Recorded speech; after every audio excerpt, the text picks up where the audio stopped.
یہودا کا بادشاہ حزقیہ۔ حزقیہ 25 برس کا تھا جب وہ سلطنت کرنے لگا، اور اس نے 29 برس یروشلم میں سلطنت کی۔ اس کی ماں کا نام ابیا تھا جو زکریا کی بیٹی تھی۔ اس نے وہی کام جو خداوند کی نظر میں درست ہے، ٹھیک اسی کے مطابق جو اس کے باپ داؤد نے کیا تھا، کیا۔ ہیکل کا پاک کیا جانا۔ اس نے اپنی سلطنت کے پہلے برس کے پہلے مہینے میں خداوند کے گھر کے دروازوں کو کھولا اور ان کی مرمت کی، اور وہ کاہنوں اور لاویوں کو لے آیا اور ان کو مشرق کی طرف میدان میں اکٹھا کیا، اور ان سے کہا، اے لاویو، میری سنو، تم اب اپنے کو پاک کرو، اور خداوند اپنے باپ دادا کے خدا کے گھر کو پاک کرو، اور اس پاک مقام میں سے ساری نجاست کو نکال ڈالو، کیونکہ ہمارے باپ دادا نے گناہ کیا، اور جو خداوند ہمارے خدا کی نظر میں برا ہے وہی کیا، اور خدا کو چھوڑ دیا، اور خداوند کے مسکن سے منہ پھیر لیا، اور اپنی پیٹھ اس کی طرف کر دی، اور اسارے کے دروازوں کو بھی بند کر دیا، اور چراغ بجھا دیے، اور اسرائیل کے خدا کے مقدس میں نہ تو بخور جلایا اور نہ سوختنی قربانیاں چڑھائیں۔ اس سبب سے خداوند کا قہر یہودا اور یروشلم پر نازل ہوا، اور اس نے ان کو ایسا حوالے کیا کہ مارے مارے پھریں اور حیرت اور سسکار کا باعث ہوں، جیسا تم اپنی آنکھوں سے دیکھتے ہو۔ دیکھو، اسی سبب سے ہمارے باپ دادا تلوار سے مارے گئے، اور ہمارے بیٹے بیٹیاں اور ہماری بیویاں اسیری میں ہیں۔ اب میرے دل میں ہے کہ خداوند اسرائیل کے خدا کے ساتھ عہد باندھوں، تاکہ اس کا قہر شدید ہم پر سے ٹل جائے۔ اے میرے فرزندو، تم اب غافل نہ رہو، کیونکہ خداوند نے تم کو چن لیا ہے کہ اس کے حضور کھڑے ہو اور اس کی خدمت کرو اور اس کے خادم بنو اور بخور جلاؤ۔ ہیکل کی اثر نو مخصوصیت۔ تب یہ لاوی اٹھے، یعنی بنی کہات میں سے مہت بن اماسی اور یویل بن عزریا، اور بنی مراری میں سے کیس بن عبدی اور عزرایہ بن یہلیل، اور جیرسونیوں میں سے یواق بن زما اور عدن بن یواق، اور بنی الیسفن میں سے سمری اور یویل، اور بنی آصف میں سے زکریا اور مدنیہ، اور بنی ہیمان میں سے یہییل اور سمئی، اور بنی یدوتون میں سے سمایا اور عزیل، اور انہوں نے اپنے بھائیوں کو اکٹھا کر کے اپنے کو پاک کیا، اور بادشاہ کے حکم کے موافق جو خداوند کے کلام کے مطابق تھا، خداوند کے گھر کو پاک کرنے کے لیے اندر گئے، اور کاہن خداوند کے گھر کے اندرونی حصے میں اسے پاک صاف کرنے کو داخل ہوئے، اور ساری نجاست کو جو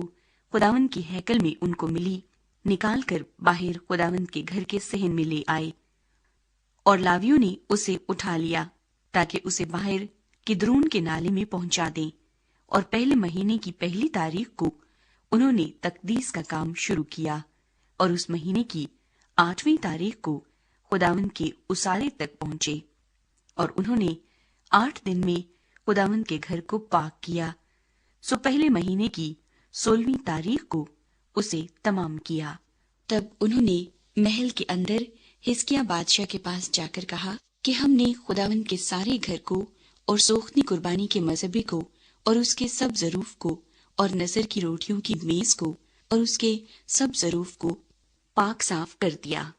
اس کے سوا ہم نے ان سب ظروف کو جن کو آخذ بادشاہ نے اپنی دور سلطنت میں خطا کر کے رد کر دیا تھا، پھر تیار کر کے ان کو مقدس کیا ہے، اور دیکھ وہ خداوند کے مذبے کے سامنے ہیں۔ تب حزقیہ بادشاہ سویرے اٹھ کر اور شہر کے رئیسوں کو فراہم کر کے خداوند کے گھر کو گیا، اور وہ 7 بیل اور 7 مینڈھے اور 7 برے اور 7 بکرے مملکت کے لیے اور مقدس کے لیے اور یہودا کے لیے خطا کی قربانی کے واسطے لے آئے، اور اس نے کاہنوں یعنی بنی ہارون کو حکم کیا کہ ان کو خداوند کے مذبے پر چڑھائیں۔ سو انہوں نے بیلوں کو ذبح کیا، اور کاہنوں نے خون کو لے کر اسے مذبے پر چھڑکا۔ پھر انہوں نے مینڈوں کو ذبح کیا اور خون کو مذبے پر چھڑکا، اور پروں کو بھی ذبح کیا اور خون مذبے پر چھڑکا، اور وہ خطا کی قربانی کے بکروں کو بادشاہ اور جماعت کے آگے نزدیک لے آئے، اور انہوں نے اپنے ہاتھ ان پر رکھے۔ پھر کاہنوں نے ان کو ذبح کیا اور ان کے خون کو مذبے پر چھڑک کر خطا کی قربانی کی، تاکہ سارے اسرائیل کے لیے کفارہ ہو، کیونکہ بادشاہ نے فرمایا تھا کہ سوختنی قربانی اور خطا کی قربانی سارے اسرائیل کے لیے چڑھائی جائیں۔ اور اس نے داؤد اور بادشاہ کے غیب بین جاد اور ناتن نبی کے حکم کے مطابق خداوند کے گھر میں لاویوں کو جھانج اور ستار اور بربت کے ساتھ مقرر کیا، کیونکہ یہ نبیوں کی معرفت خداوند کا حکم تھا۔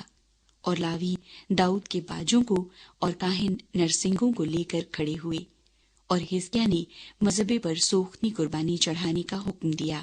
اور جب سوختنی قربانی شروع ہوئی تو خداوند کا گیت بھی نرسنگوں اور شاہ اسرائیل داؤد کے باجوں کے ساتھ شروع ہوا، اور ساری جماعت نے سجدہ کیا، اور گانے والے گانے اور نرسنگے والے نرسنگے پھونکنے لگے۔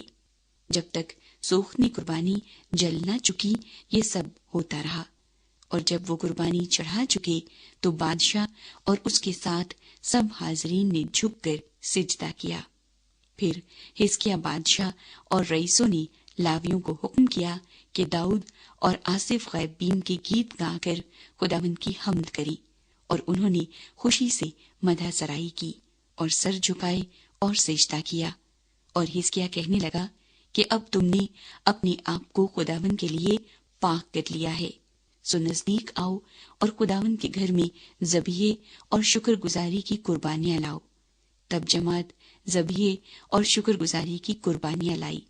اور جتنے دل سے راضی تھے سوختنی قربانیاں لائے۔ اور سوختنی قربانیوں کا شمار جو جماعت لائی یہ تھا 70 بیل اور 100 مینڈھے اور 200 برے، یہ سب خداوند کی سوختنی قربانی کے لیے تھے۔ اور مقدس کیے ہوئے جانور یہ تھے 600 بیل اور 3000 بھیڑ بکریاں، مگر کاہن ایسے تھوڑے تھے کہ وہ ساری سوختنی قربانی کے جانوروں کی کھالیں اتار نہ سکے، اس لیے ان کے بھائی لاویوں نے ان کی مدد کی جب تک کام تمام نہ ہو گیا۔ اور کاہنوں نے اپنے کو پاک نہ کر لیا، کیونکہ لاوی اپنے آپ کو پاک کرنے میں کاہنوں سے زیادہ راست دل تھے۔ اور سوختنی قربانیاں بھی کثرت سے تھیں، اور ان کے ساتھ سلامتی کی قربانیوں کی چربی اور سوختنی قربانیوں کے تپاون تھے۔ یوں خداوند کے گھر کی خدمت کی ترتیب درست ہوئی، اور حزقیاہ اور سب لوگ اس کام کے سبب سے جو خدا نے لوگوں کے لیے تیار کیا تھا باغ باغ ہوئے، کیونکہ وہ کام یک بارگی کیا گیا تھا۔ عید فصح منانے کی تیاری۔